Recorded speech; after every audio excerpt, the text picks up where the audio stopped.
good evening about white rum, and principally why it's a bit of a nonsense term. And we're going to explore various different aspects of that. So first of all, who is this strange bearded Englishman sitting in his study at home? I'm Nick. I work for the Wine and Spirit Education Trust, and I'm in charge of all the spirits qualifications that we run. And I've kind of, my most recent kind of big piece of work was to create and kind of and launch the level 3 award in spirits, which came out last August. So we're still kind of working through that, kind of rolling that out. So that was a really fun thing to do. So that's kind of the role. I've been really working kind of very deeply with spirits now for, gosh, 8, 9 or so years. As our company has grown, we kind of, other people came in on the wine side, so I don't really deal with that anymore. So really spirits and to a little bit sake is my kind of focus these days.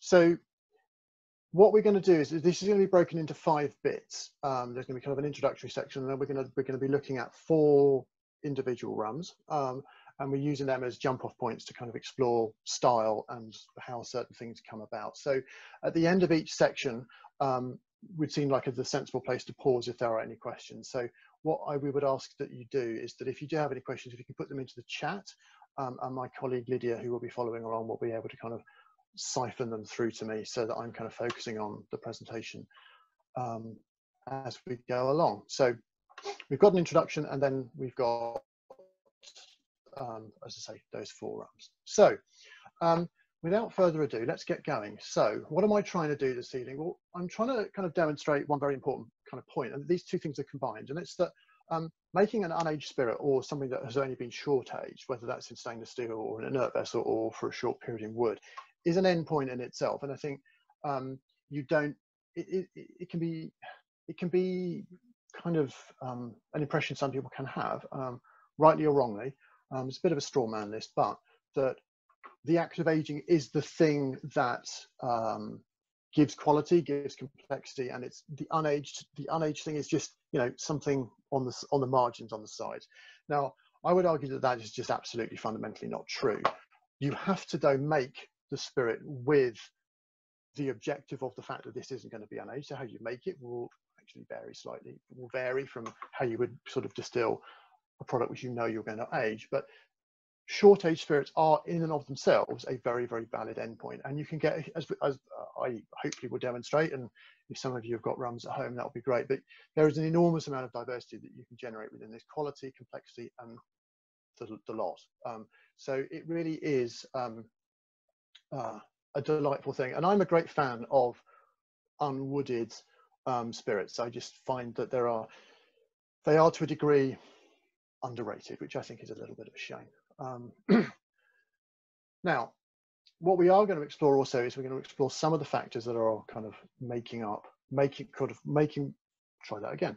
We're going to explore some of the factors that account for why these spirits are tasting the way that they are. They are quite radically different, and there are ways that we can look at that and explain that.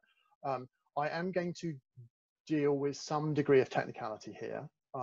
So I'm going to have to assume some degree of knowledge on part of everyone here.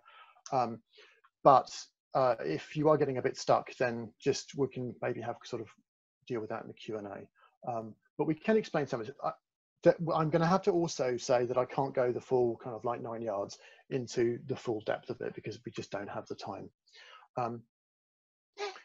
Along the way, we're going to call out myths, or we're going to like look at things, sort of different assertions, and say, well, actually, is this valid? Is this not? The first one we can deal with is the fact that white rum in itself is a very unhelpful way of classifying these spirits, because, okay, they all have no color, but they are so stylistically diverse that actually it doesn't really help you in any way as a consumer, or indeed as a seller. And I really must emphasize that this is a snapshot. So I'm using 4 rums. These are 4 rums that I like, and I think there are 4 rums that demonstrate a number of interesting facets of this particular category. But for example, I'm not going to show a cachaça. I'm not going to show some of these interesting kind of combination things that are happening now. Depending on which part of the world you're in, it's called Probitas or Veritas. Kind of the combination work that happens between Foursquare and Hamden.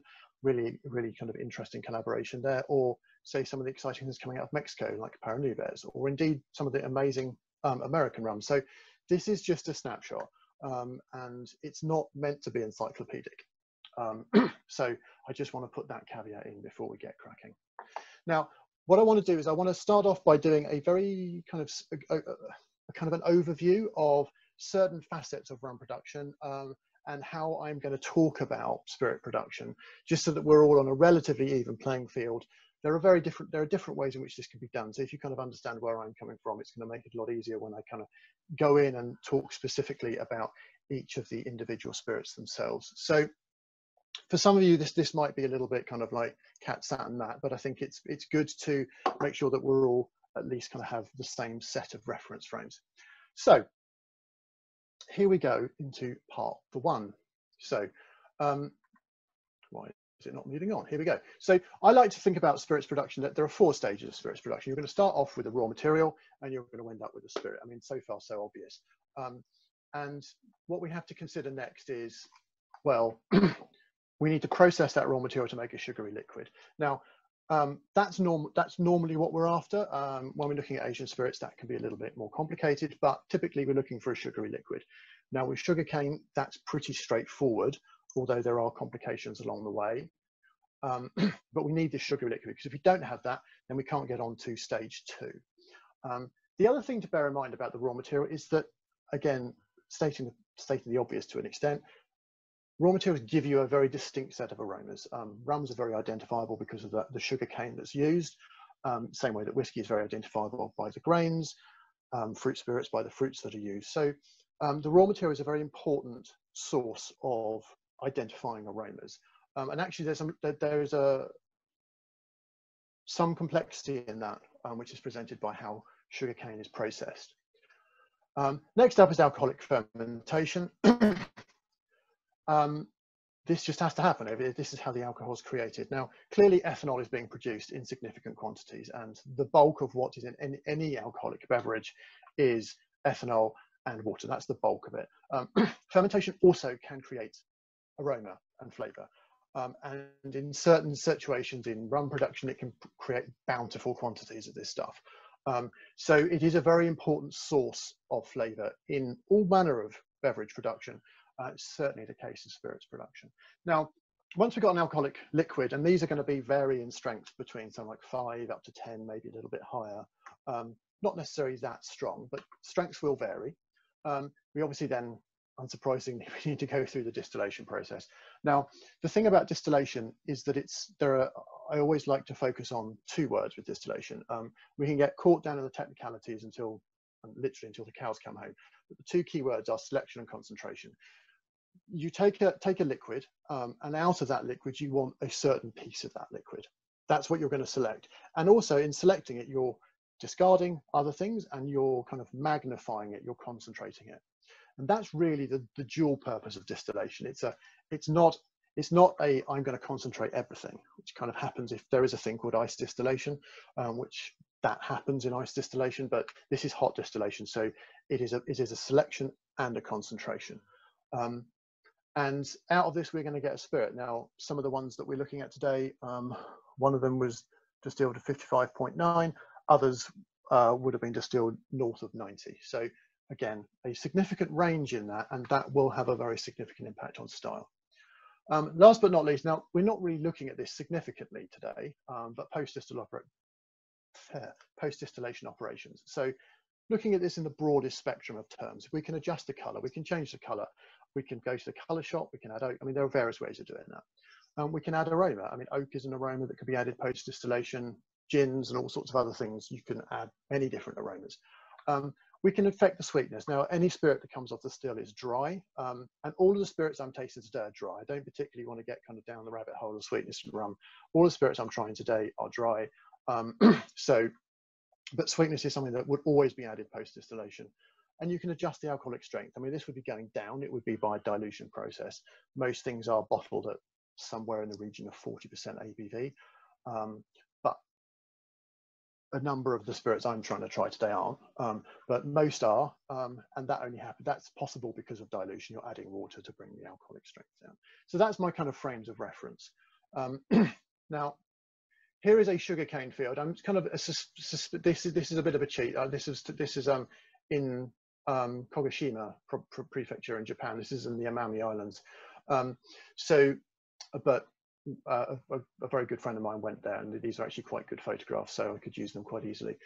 Sugarcane is a grass. It's a perennial plant, and it has these very long tall stems, which are kind of, in plant terms, armor plated, and they have lots of leaves around them. And within that hard kind of stem is the store of sugar. It's sucrose mostly, and that's where they store it. They don't need to, because they grow in very hot climates. There's ample amounts of photosynthesis. They don't really need to kind of store it as a more complex carbohydrate. So on the left there, you can see a more of a close-up of the unharvested cane. And here on the right, you can see a cane field, partly that's been partly processed. And you can see, you can't quite get completely the sense of scale, but this is actually, I mean, I'm 6'1" and a bit, just around about 2 meters, depending on kind of what kind of system you use. This would kind of tower significantly above me. So I mean, it's a big, tall plant. So that's sugarcane. Now then, what we need to look at very quickly now is how we process sugarcane. I can't go into all of the details of this, but at least the basic operations of how this is going to function we can cover. So first thing we're going to get with sugarcane is that we need to get the sweetness out of it, and we do that by essentially crushing it. And there are pretty scary bits of machinery that are going to do this. This is a hard plant exterior, and it needs some pretty strong machines to break it up, and they do. And out of this, you're going to get sugarcane juice, which is sweet juice, literally. And you can very simply add yeast, fermentation, and off we go. And that is a way in which you can make rum. And two of the rums that I'm going to talk about today, are made that way. They are made from cane juice. Now, the reality is that most sugarcane is grown for the purposes of sugar production. And so most of this cane juice is going to go off to some kind of sugar processing. Now, essentially and this is cutting a very long story short, essentially what you're doing when you're processing cane juice is that you are evaporating off water. And as you evaporate off water, the sugar within it is going to crystallize out, and then that can go off for further processing. And you're left behind with a varying degrees of residue. So the first thing that will come out from this is a thing called cane syrup, which is sometimes called high test molasses, sometimes it's called cane honey. It has a variety of different names. It is used in various different ways in the Caribbean. And this is where you've just removed some of the water and it becomes a much more stable product. After cane syrup, you then get various different grades of molasses, which are then, the molasses is what's left over, the sugar is what comes out. Now the sugar that comes out from this is what's called, in various different terms, boiled brown sugar, real brown sugar. This is the squidgy soft stuff that when you open it up really smells like toffee, caramel, brown. It's delightful. And actually it's it's sugar which has got the coating in it which makes it brown is the thing that's giving you all those aromas, and that's in fact molasses kind of on the exterior. So when you get to white sugar, it's gone through a whole heap of other processing to remove all that out. You can of course hilariously get brown sugar that is white sugar with caramel coloring added to it to make it brown again. That's the kind of more crystalline stuff that just has no aroma to it. Anyway, I digress. So cane syrup and molasses can be used either in tandem or individually to make rums. Now, the key thing here is that you will need to add water to that to get to a kind of a liquid which is viable for the yeast to operate in. And again, you'd be adding the yeast and we'd be making an alcoholic liquid. Now, if I'm working with cane juice, I'm probably just working with cane juice. If I'm working with molasses, I might have some cane syrup in there. There is a combination. The Donkey, which we're going to have, is done that way.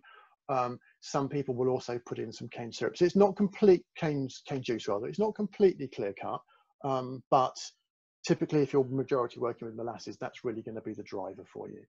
Now, the thing that bear in mind particularly here is, I mean, that's all very well and good, but these things taste different as a result. So this is a stock image of some cane juice. So you can see the cane stems there. Cane juice has this vegetal, grassy, herbaceous kind of a green aromas to it that are very distinct. and very recognizable and decidedly different from stuff that's made from either cane syrup or molasses. Now this is shop bought molasses, which I had a kind of a photograph done of. It's kind of probably much more on the end of blackstrap, which is at the very end of that production process. And you're much more likely to get this kind of array of aromas from molasses. Now, I'm not saying you're absolutely always going to get these things, but these are just kind of useful kind of guidance in terms of like where the flavor profiles will be different and shaped. So cane juice, syrup, molasses, you are just within the raw material getting two quite distinct divergences within style. And hopefully I can demonstrate that. Now, next along we have fermentation. Now this is a fermentation that's taking place in Haiti, in one of the Vellier, in one of the Clairin. This is quite a funky fermentation. You can see that they put in bits of the cane plant as well. It's in a wooden vessel. So I'll talk a bit more about that later. But there are just a couple of details. I can't go into the fermentation is a wonderfully interesting subject in and of itself, but we can just touch on a few key points here. So what's produced? Well, ethanol's produced. We know that, and we get a lot of flavour. In particular, there is a group of flavours which are called esters. Now, esters are a really exciting flavour group, and they very broadly and generally have fruity, floral flavours to them. So, for example, if you have isoamyl acetate, which is an ester, isoamyl alcohol with acetic acid. Neither isoamyl alcohol or acetic acid are pleasant in any way, shape or form. Acetic acid vinegar, isoamyl alcohol is not pleasant on its own. Stick them together, you get a lovely banana smell. So although it's a bit of a sidebar, if you smell Jack Daniels and you get that kind of banana smell, that is isoamyl acetate. So they can also vary. If you have really high concentrations of these, they shift, and it's a really fascinating subject, but they are hugely important in rum production and in particular styles of rum production. Now there is an issue of cultured and wild, and you will probably find as I go through this that, you know, I'm going to say this a lot, neither one is better than the other. Cultured yeast are essentially individual strains of yeast that have been selected because they have favorable characteristics. Now, less good intent in that, but it's that they're not per se bad. In the same way that just because you're using wild or ambient yeast, i.e. the yeast that are all around us, we kind of look around us, and you can look around me here, we see, oh, it's air, but there's a huge number of microorganisms in this space here and all over the place, some of which are yeast. So neither's better or worse, they just can offer slightly different kind of possibilities, but we don't necessarily have the time to fully explore that, unfortunately, today. Last but not least, we have this issue of short and long fermentations, which is something that comes up. And the actual alcohol part of that fermentation, like what the yeast generating alcohol, will happen relatively quickly. So if someone's saying I've got a 2 to 3 week fermentation, the alcohol production part of that will have probably happened in relatively short order. It will vary, but a good chunk of that time, the yeast might still be kind of doing a little bit in the background, but there'll be other microorganisms just joining in at that point, and bacteria are very key. And for some of these rums, actually the contribution that these bacteria make to flavor is a very important part of giving us this kind of full-blooded kind of effect. Now, last but not least, quick bit on distillation. I've mentioned this already. We know we need to have some selection and concentration. Everything that comes off a still, this is a rum being made in Massachusetts. Everything that comes off a still is colorless and dry. There's no sugar in it. And the selection is going to be done in various different ways. If we're looking at a batch distillation process, which is mostly done in pots, but can be done in columns, we're doing a selection process across time. And in continuous distillation, which will be done in columns, we're looking at a selection that's done over space. Typically at this point, I make some kind of reference to Time Lords, but apparently not everyone knows what Gallifrey is. Hey ho. Oh, someone does. Hooray, someone's smiling. No, okay. Anyway, so these are the rums that I'm looking at. We've got Q Cristal, Rum Bar Overproof, Clément Bleue, and Clairin Sajous. And we're going to look at them one at a time, and we're going to explore why they're different. And these are all radically different rums. and yet they would all sit on a shelf potentially as white rum. So they're all very, very different beasts. So as I say, I mean, I think it's a fairly uncontentious statement that the use of white and color references in rum classification is unhelpful. But I'm not necessarily going to suggest there's there's an answer. I'm not here to do that, but I'm here to kind of explore some of that diversity. So let's jump in. Here we go. So first up, we're going to look at the Don Q Cristal. Now this is from Puerto Rico, and I've just got one of my little maps here. I've only labeled the countries we're looking at, so Puerto Rico, Martinique, Haiti, and Jamaica. So this is Puerto Rico, which is a little island. It's a US territory. And it's home to two very enormous distilleries. One is Sorales, which is the one we've been looking at, and the other one is Bacardi.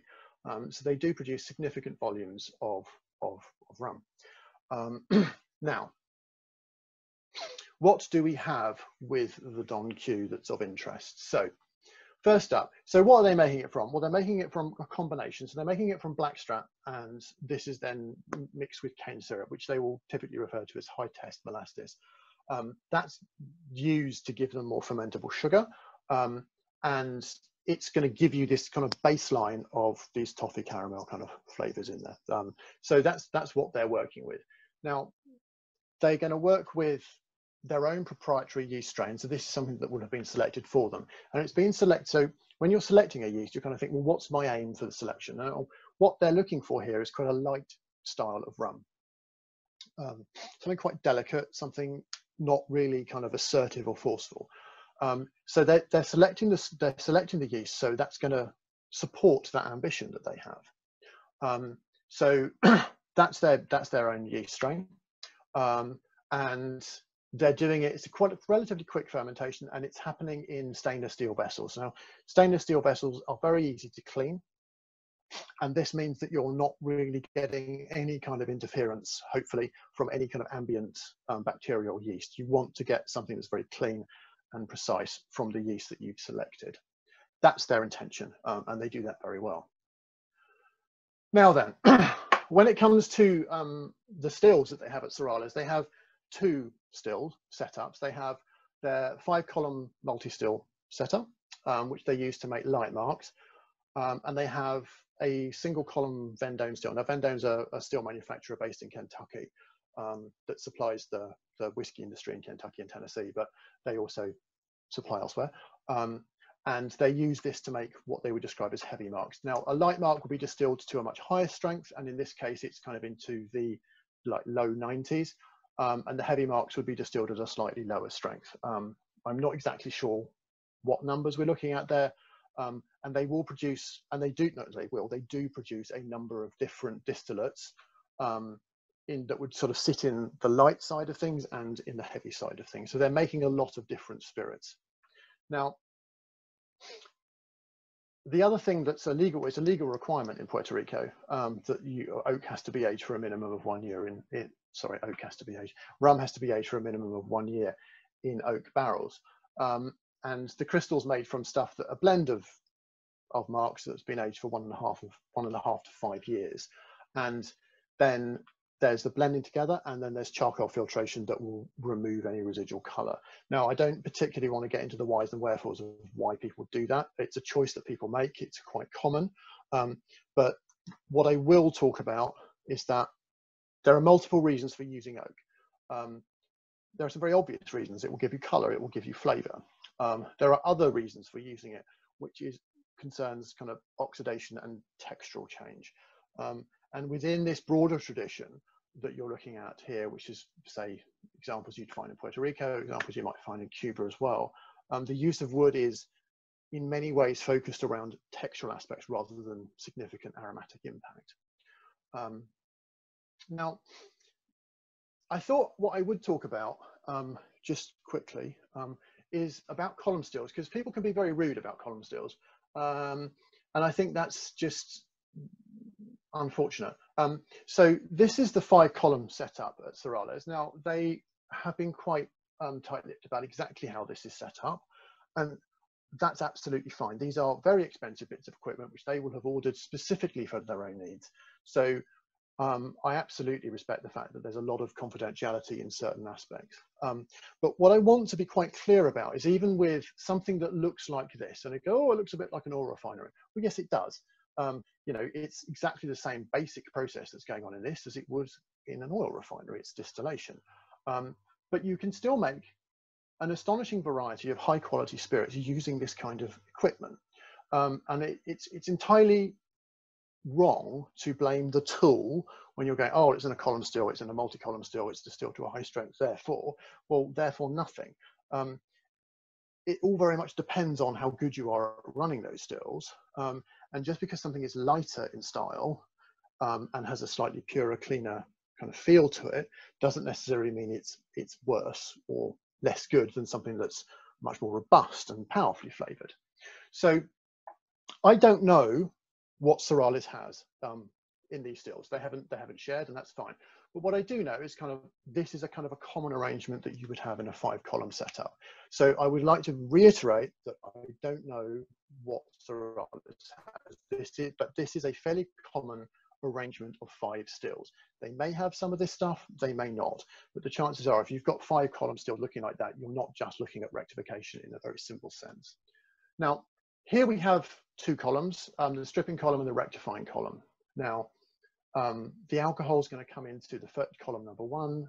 Steam is injected at the bottom fairly commonly. This is a very hot still, and essentially all we're doing here is we're removing anything that's volatile, anything that could potentially be carried over in distillation. And what comes out the bottom is the stuff that is just not volatile, water and other stuff. That in bourbon production is what is essentially backset. So if we follow the green line, the vapors will come from the first still into the second still, and it's in the second still that they will then get separated out across space. So the most volatile parts, which will be the heads, go off the top. The less volatile stuff is the tails, comes out near the bottom, and then you've got a high strength spirit, which is what these things would typically produce, comes out kind of just a bit below the top. That's a fairly standard arrangement. And this orange line here is a recycle of liquid from the bottom of the still number 2 into the top of still number 1. Now, that can make you, I mean, if you've got enough plates in that, you can make a neutral spirit using just that. But there are other kind of distillation techniques that can be used. Now, the hydro selection is one of those things. It is very counterintuitive, so I will very quickly say what it does. You put the high strength, this will have to be followed by a rectifying still, and there's potentially a demethylizer. So let's just have a look at hydro selection. The engineering of this is painfully complicated, so I will just say what it does.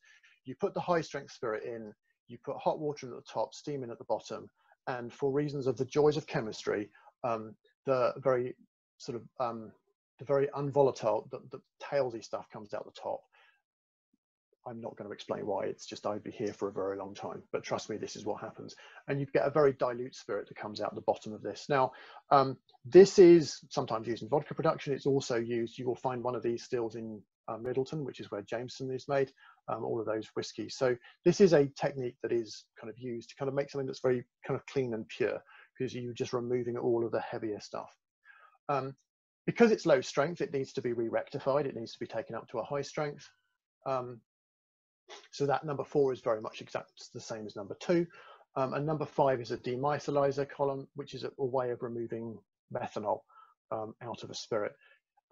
This is heated using a reboiler, which is essentially a heat exchanger, because you need the spirit to be, for this to work, you need the spirit to be very high strength.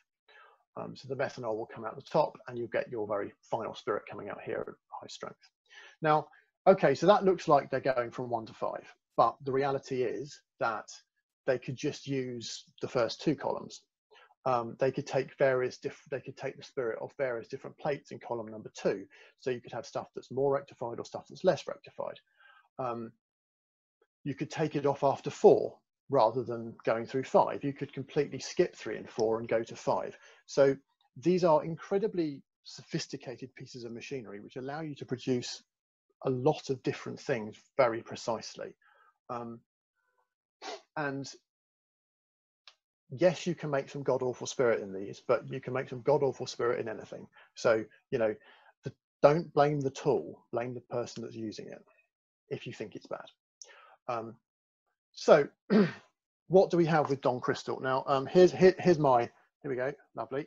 So I'm going to enjoy this now because I've been talking for a while. Now, the thing that I particularly admire about Don Q is that it's a light style of rum, but it's a light style of rum that has a very kind of clean and precise set of aromas. So you can smell in that, yes, it has that slight smell of alcohol on it, but you can also very clearly smell that molasses base, and you've got this very lovely light kind of apple floral set of aromas from fermentation.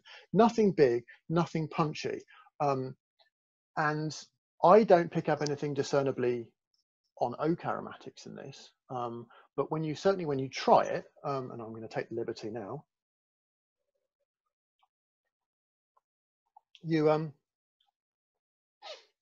it has this nice kind of creamy round feel to it, and part of that will have been contributed from this kind of period of maturation that gives you this kind of soft feel to it. It's not big, it's not powerful. I think it's incredibly elegant, and I think it's actually a delightful drink. Most of the spirit in this is made from the light. So this is made from light marks. Most of the spirit in this would have been distilled north of 90. But bear in mind, there's a big gulf between something that's 90 and something that's 95, 96. It doesn't look like a lot. You know, it's only 5 degrees more, but in terms of aromatic profile, it's a big jump.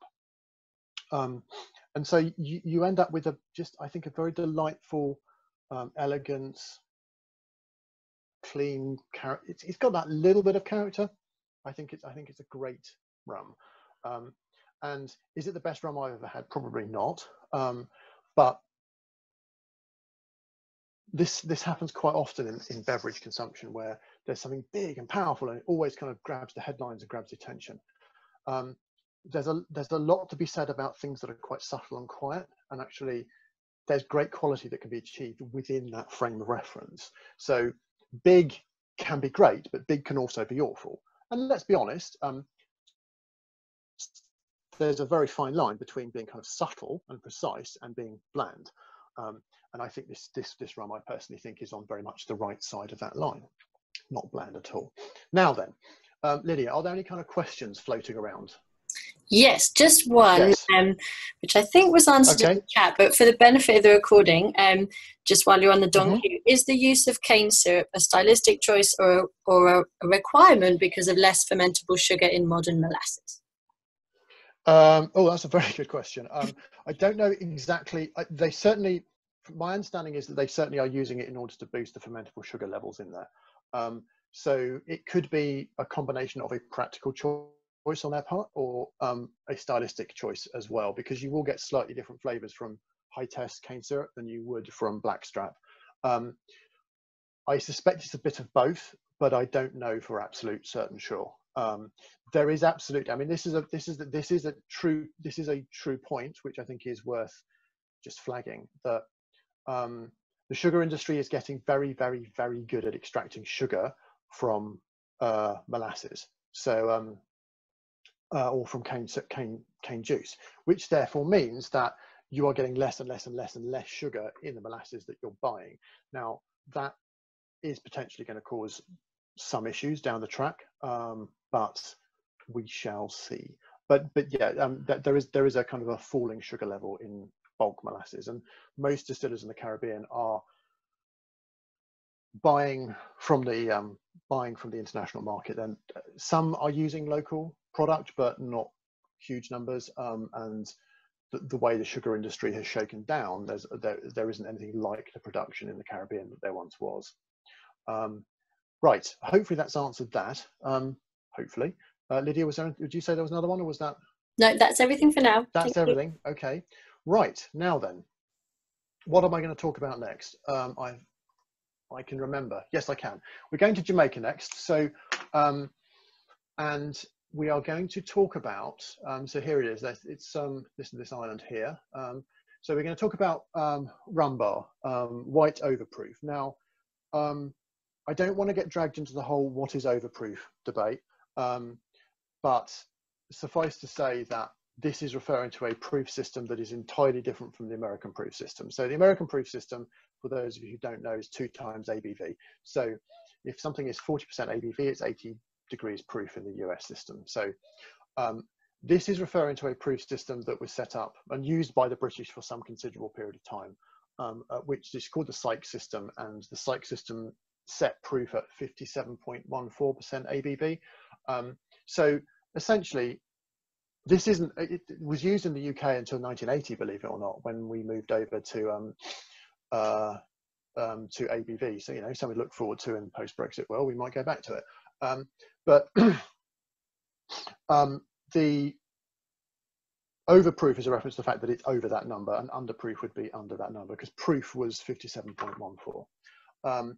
Now, there is complexity in this, but it's essentially, this isn't a labeling term that's legally controlled. But if you're seeing overproof, you are expecting to see something that has a very good brace of alcohol in it. So Worthy Park. Worthy Park is the producer of this, and Worthy Park has a long tradition of rum production, but only really came back into the rum industry relatively recently. I don't want to put it, I really should have the number off the top of my head, but I don't. But it's relatively recently they've come back into production, and the owners felt that, well, we have this cane estate, which is growing, very good cane, and we can see there are some challenges in terms of like selling cane and selling sugar products. So they thought they'd diversify into rum production, and thank God they did. So Worthy Park is made from its own, this is quite a unique thing, it's made from the estate grown cane, and they have their own sugar producing factory there. So it's all in-house generated. That is very rare. And the sugar they sell, I think, in Jamaica, I don't know if it gets beyond Jamaica.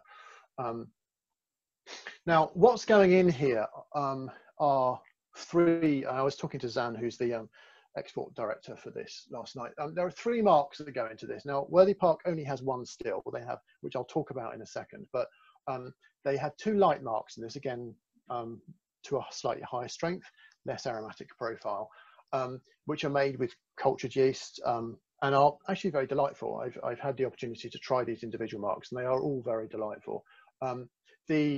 The thing that's really giving this kick is the heavy mark that goes into here, and it's quite common for marks, particularly in Jamaica, I think elsewhere as well, that they give them names, and these names are quite often letter abbreviations, and this is called WPE. Now, the key thing here is that this is a long fermentation, so it's 2-3 week fermentation. So there is a lot of bacterial activity there. This isn't just yeast that are contributing at this point. And they are using ambient wild yeast, and they have this tank which kind of contains molasses, it contains cane juice and cane stalks and all sorts of things. And it's within that they are kind of generating their yeast population and a whole lot of other microbial populations as well. And then this is pitched into the fermentation to kind of get the fermentation going. Now, this generates an absolutely enormous amount of ester character. Now, this is the way they do it. There are other ways that this can be done. And we don't have the time to kind of talk about the yeast dynamics, which mean that this is what the yeast will do in these scenarios. But this generates a huge amount of aroma, and these are punchy characteristics. Now, as I said, they have one single still. It's a big still. It's a pot with a double retort. Now, people quite often think, I mean, this is quite a unique feature of Caribbean distilling. I haven't seen it elsewhere. You do get, well, thumper is essentially a retort if you know American distilling, but I haven't seen this used anywhere else, really. And what else was I going to say about that? People sometimes think it's this system that actually makes these really characterful spirits. Now, it can do, but like any pot, it just depends on how you operate it. If you operate it in a certain way and make very kind of like tight cuts or wide cuts, I can't really explain what those are. Unfortunately, we don't have the time. But it's not the machine itself that does it, it's how you're running it, but also importantly, what you're putting into it. So when we're looking at these powerful Jamaican rums, and there are a number of distilleries that make these. There's Rum Fire from Rum Fire from Hampden, Ray and Nephew Overproof, which is from the kind of the broader Ray and Nephew estate. So this is a thing in Jamaican production, and it's what's going in the first place. These are fermentation driven products, and the stills are just there to kind of concentrate and select. And this is a completely unaged product. So I thought it might be interesting just to quickly show you what this rum and double retort looks like. This is a very common system that you will see in the Caribbean, not just Jamaica. So you have a pot here. This you can see there's a pipe that goes from the pot down into this second vessel, which is the low wines retort. Then same again into what we call the high wines retort, and then we have the shell and tube condenser. And we have here optional extra reflux that could happen. I mean, there are various different ways in which this could be achieved. Now, if we look at how this operates, it's just a very clever and efficient system. I just need one distillation to make a spirit. So I'm going to put in, these are all approximate numbers, and I must stress these are approximate numbers and just give them as a guidance. So we put in the alcoholic wash here, and we look at what's happened at the last distillation. So I'm going to get heads, hearts, and the tails are split into two parts, high wines and low wines. So the heart goes off, that's what we're going to use. The low wines and the heads are recycled into the low wines retort, which is then filled up, and it's about 35% ABV, give or take. I mean, did say approximate numbers. High wines goes into the high wines retort, gets higher, and then we're all set up, ready to go. Apply heat here. Now, I'm going to get vapor coming off here, which is more alcoholic. So up it goes, rounds in here. The vapor going into here heats up this, causes another distillation. So I'm going to get an even stronger vapor going through here into the third vessel here. And so more vapor is going to come off, and then I can just come out straight with heads, heart, high wines, and low wines. I can come straight out with the spirit. So it kind of does a triple distillation of sorts. And it's just a very efficient way of just like going from the start to the end without having to then reload stills, which is what you'd have to do in a double pot still distillation. Very widely used, but just remember, this is a tool. I can make really gutsy spirits with this. I can make really pure spirits with this. It just depends on how I run it, on what I put into it. Now, although Worthy Park don't use this, dunder is what comes out of the pot. Lees is sometimes what's referred to as what comes out of the retorts. Now, some producers will use these in order to boost the ester character of their products, but a lot of people won't. So Worthy Park don't use their dunder or their lees, but other people do, and that's a whole other discussion. So, so here we have Worthy Park Overproof. This isn't a rum for the faint-hearted. I mean, it's strong, so it's not going to be everyone's cup of tea. But what I think is incredibly good about this, why I like this particularly, is that you get the layers of all of the flavors that you kind of would expect there. It's made mostly from molasses. You get this really kind of powerful toffee caramel kind of baseline to that, and then over the top of it you get all of these super overripe, sometimes it's described as funky, hogo, and there's a variety of different ways in which this is described, but you kind of have to smell that incredibly powerful exotic set of fruity aromas that is very characteristic of what we described as high ester. Now, this isn't as high ester can be, but it's a very, very good representation of this sample and dramatically different from the Don Q. And the thing that I find very admirable about this is it's bottled at 63, but it holds its alcohol even, and I'm going to sip this at kind of as it comes off the bottle, but it holds its alcohol incredibly well. There's a real viscous, oily quality to this, and the intensity means that altogether this sits as a very balanced product. It doesn't feel hot, hard, unbalanced, or anything.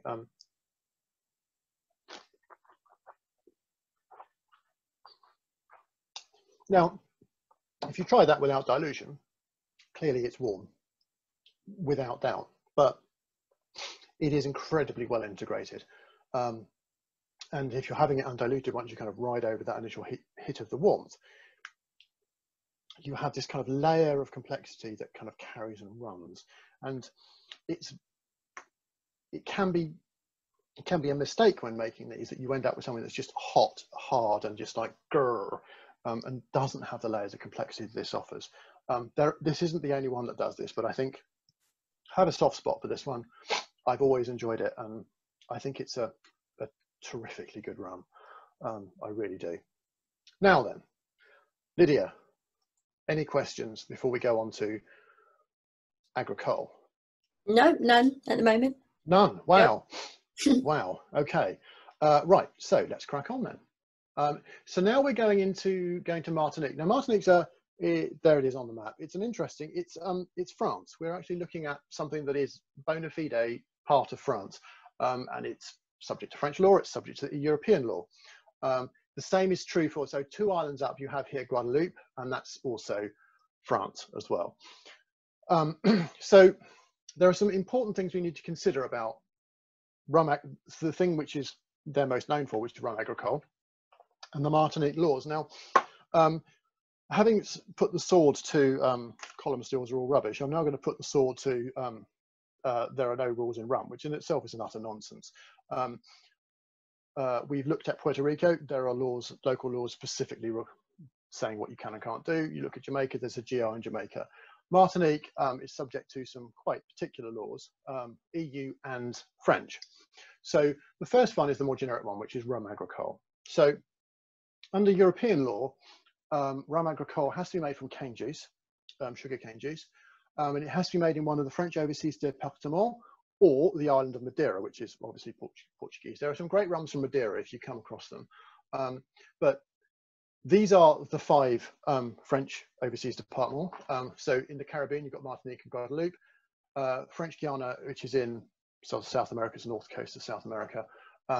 Mayotte and Réunion are in the Indian Ocean. Now, you do sometimes see rums from Réunion. I haven't personally seen rums from French Guiana or Mayotte. That doesn't mean that they don't exist.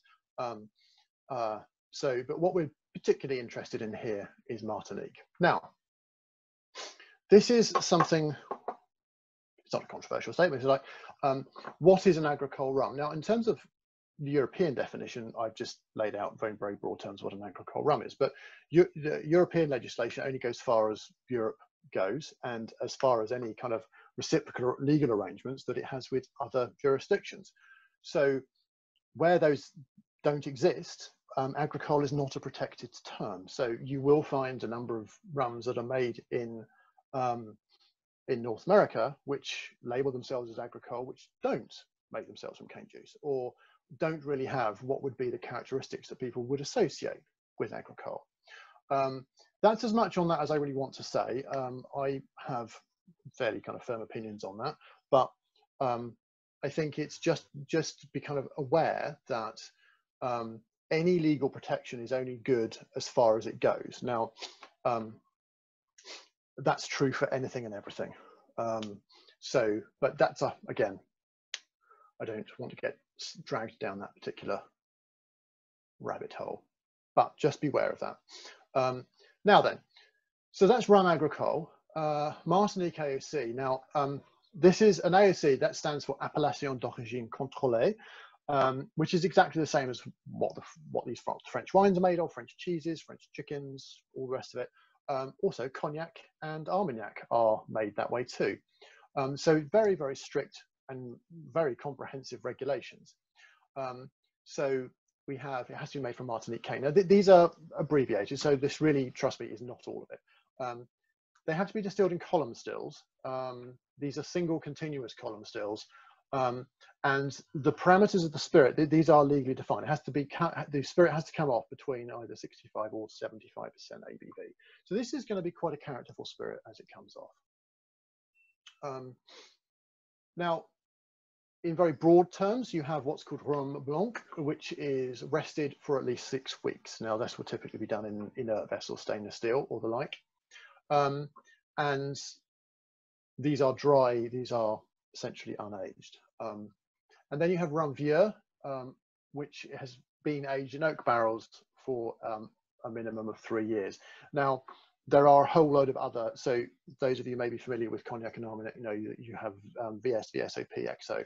There are a number of very similar designations which exist for Martinique as well. Some of them are the same, some of them are different, which, you know, vive la différence, as they might say. So these are, broadly speaking, the rules of rum agricole as exists in the AOC for Martinique. So what we're going to get is a pretty characterful cane-driven spirit. Now, some of these are much more about the cane itself, have quite a restrained fermentation character. Some have a much more obvious fermentation character. So what we're going to be looking at here particularly is the Clément Canne Bleue. Now, this is relatively interesting in that it's from a single variety of cane. So that's unusual, but not unheard of.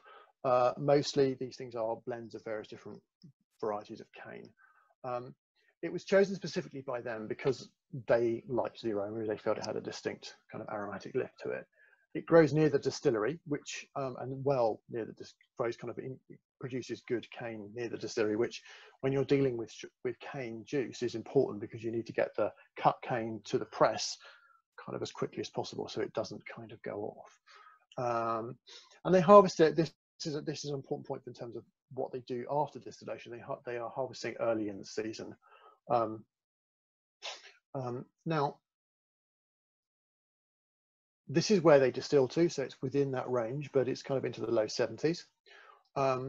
And they rest it for 6 to 8 months. Now, this is way beyond what they're legally required to do. And this needs to be considered as a period of, to a degree, maturation.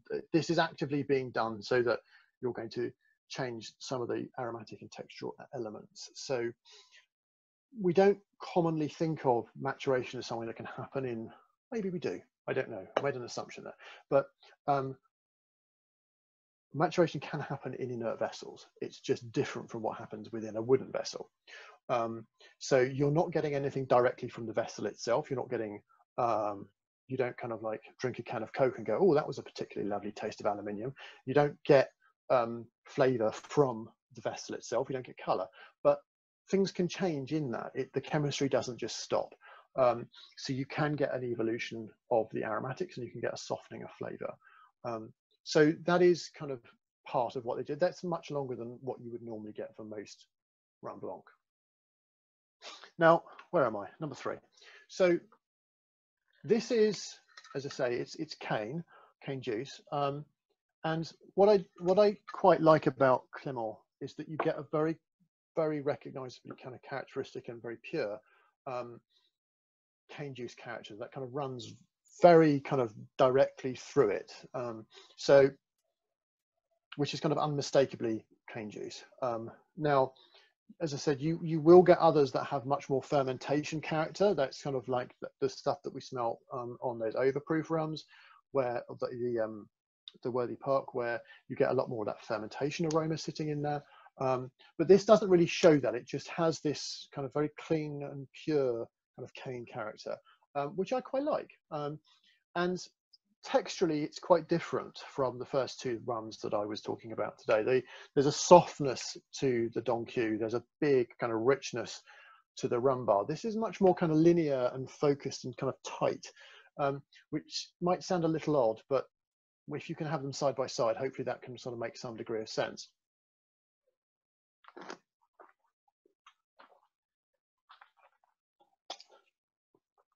I do find that, particularly with the Clément, you get this crunching dryness, and this very kind of tight, linear sort of. It's not expansive and kind of lustrous or kind of luscious on the, not luscious, kind of, words fail me for once, but it has this kind of linearity, which I think is really lovely, and it just carries this kind of cane flavor all the way through the finish, and really precisely focused on that. So that's what that's doing. And again, it's an expression of agricole, and it's doing it, I think, in a really, really interesting.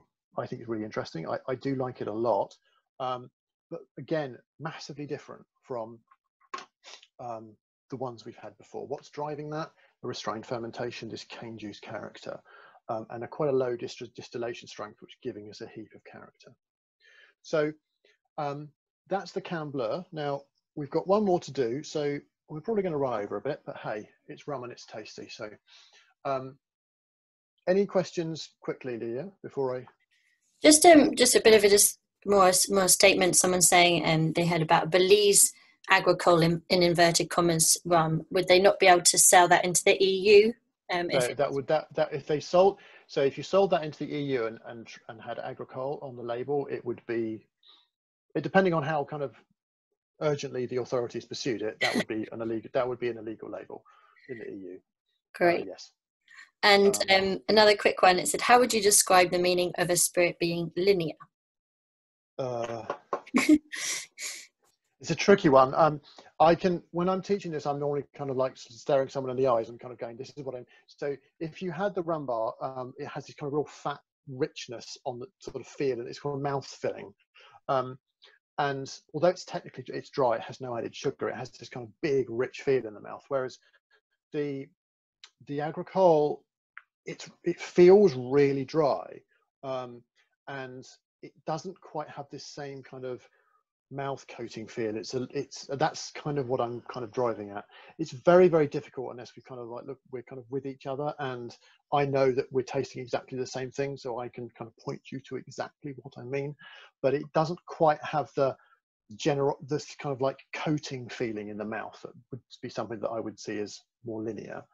But I appreciate that these are not easy words to kind of they're tricky words to use. I absolutely understand that it's not immediately obvious what I might mean by that. Hopefully that has helped to some degree. I now apologise for my puppy barking. Right, any more? No, that's it. Great, thank you. No, that was it. Okay, great. So we're going to move on to Haiti. It's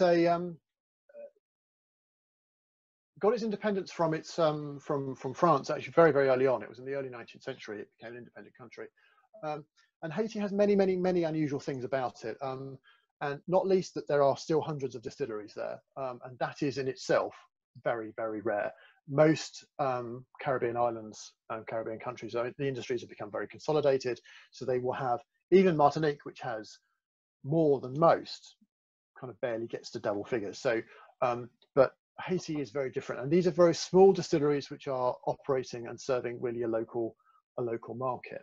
So the reason that we have these is down to a gentleman called Luca Gargano, who runs Bleue, which is an incredible kind of company that curates some pretty amazing spirits. But he's worked in collaboration with a number of these producers to bottle their spirits.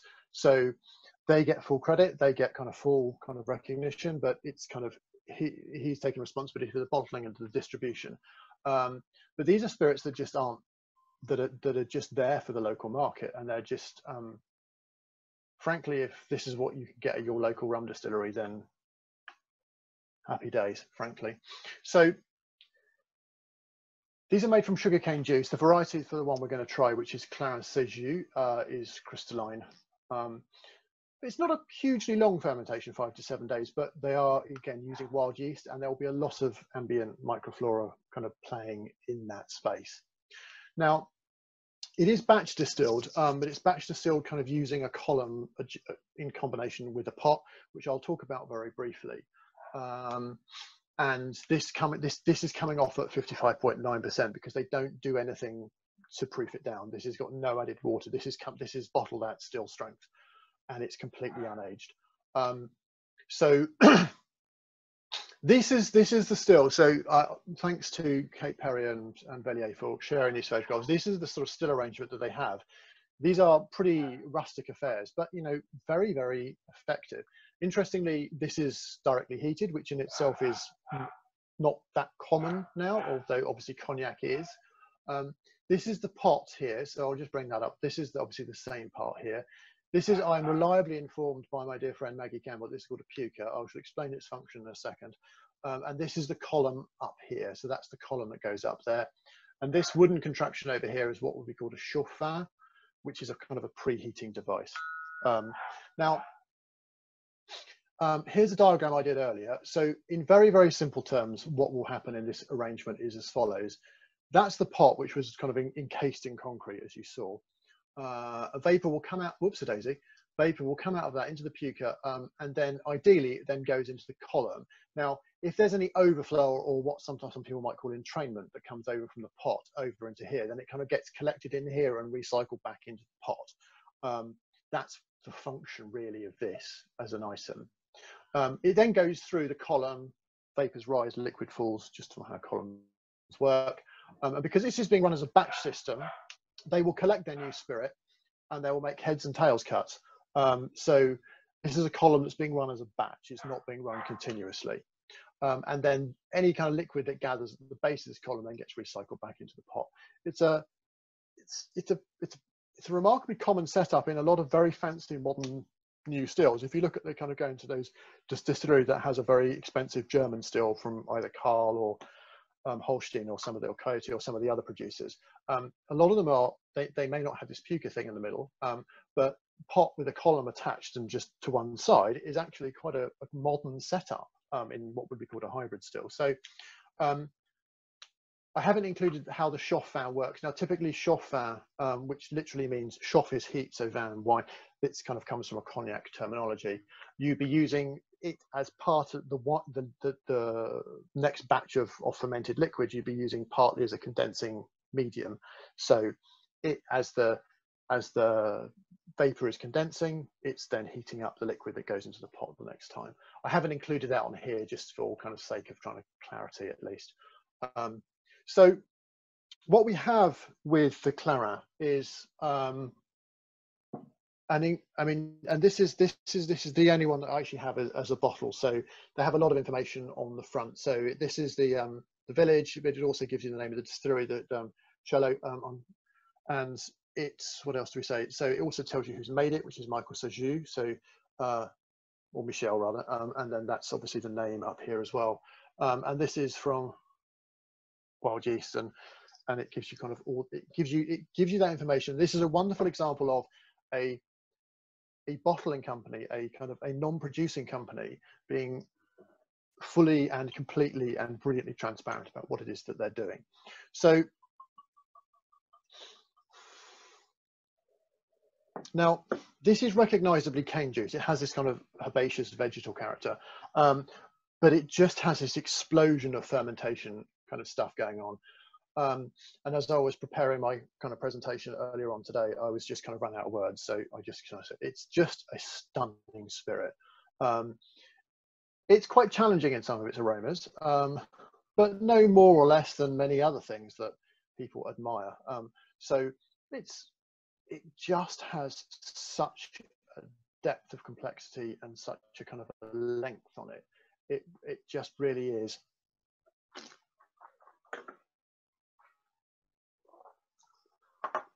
It really is quite an astonishingly good thing. It has quite a lot of punch to it. And you will also find when you try these, quite often you get kind of slightly a granular character to it, which is a reflection of creeping into the heads and tails more than maybe other people might. Now, that's not a bad thing. It's just a choice.